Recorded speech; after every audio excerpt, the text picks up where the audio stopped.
Samahan niyo po ang aming maliit na pamilya sa aming araw pagkatapos naming umattend ng Sunday service sa church. Hi guys! Magandang araw! For today's vlog ay ito nga pala ang aming ganap nung nakaraang linggo. Ay, for the late upload na naman nga ang Ma'am Shinyo. Mabuti na lang talaga at maganda ang panahon ng araw na iyan at naisama uli namin si Yael sa pag-attend namin ng worship. Kaso nga ay nakatulog naman ang bata, patapos na nga din nung siya ay magising. Pagkatapos naming mag-church ay dito nga kami dumaretso sa SM Calamba. May kailangan kasing asikasuhin si Daddy, tapos dito na rin kami nag-decide na kumain ng aming tanghalian. Pagka-order nga namin ay inuna ko muna na padedehen si Baby Yael.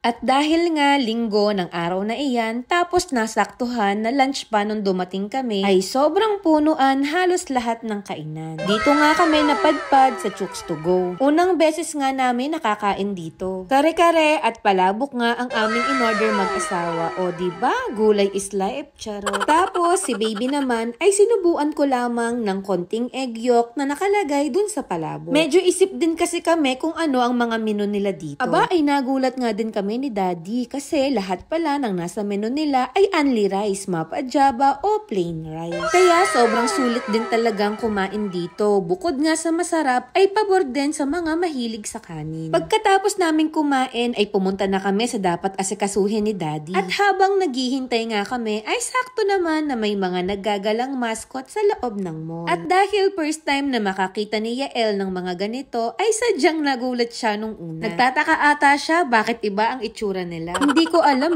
kung ako lang, pero kahit medyo nagkakaedad na ako, kapag nakakakita ako ng mga ganito ay iba din yung saya sa pakiramdam. Hindi ko rin kasi mapigilan yung ngumiti. Naku, lalo na siguro kung si Jollibee ang mascot, ay lalo na. Isa din kasi yon sa pangarap ko dati nung ako ay bata pa. Yung makapag-birthday sa mga ganon, tapos makikisayaw kay Jollibee at sa iba niyang kasamahan. Pero napakalabo kasing mangyari yun noon. Nung tumanda naman na ako ay naranasan ko na, lalo na nga nung nakapagtrabaho na ako sa Jollibee dati.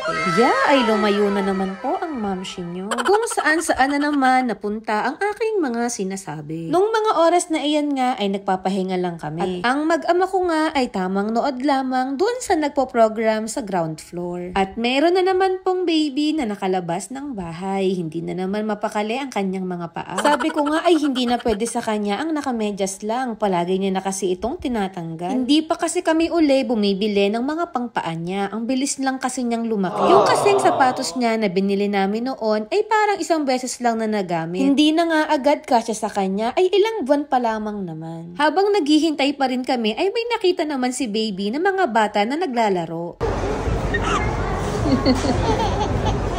Aba, ay tumawa ba naman ng tumawa? Akala niya ata ay siya ang nilalaro ng mga ito. Kasi na ito. Sila lang yun.